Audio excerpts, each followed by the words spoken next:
ఈరోజు పొట్లకాయ పెరుగు పచ్చడి ఎలా చేసుకోవాలో చూసేద్దాం. ముందుగా పొట్లకాయని ఇలా చూపిస్తున్నట్టుగా కట్ చేసుకోవాలి. కట్ చేసిన పొట్లకాయ ముక్కలన్నీ ఉడకబెట్టుకోవాలి. ఉడికిన తర్వాత స్ట్రైన్ చేసి పక్కన నుంచి చల్లార్చుకోవాలి. తర్వాత పెరుగు పచ్చడిలోకి తాలింపు పెట్టుకోవాలి. తాలింపులో పచ్చిమిర్చి, ఎండుమిర్చి, వెల్లుల్లి, కరివేపాకు, ఆవాలు, జీలకర్ర, కొంచెం ఇంగువ, మినపప్పు వేసి తాలింపు పెట్టుకున్న తర్వాత మనం ఏవైతే చల్లార్చిన ముక్కలు ఉన్నాయో కొంచెం లైట్గా వాటర్ లేకుండా తీసుకొని పక్కన ఒక బౌల్లో వేసుకోవాలి.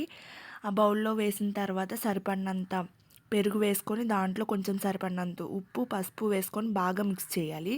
ఆ మిక్స్ చేసిన తర్వాత మనం ఏదైతే తాలింపు పెట్టుకున్నామో ఆ తాలింపు వేసి బాగా మిక్స్ చేస్తే ఎంతో టేస్టీ అయిన పొట్లకాయ పెరుగు పచ్చడి రెడీ అయిపోద్ది. చాలా టేస్టీగా ఉండిద్ది. ఎప్పుడైనా ఒకసారి ఇలా ట్రై చేయండి.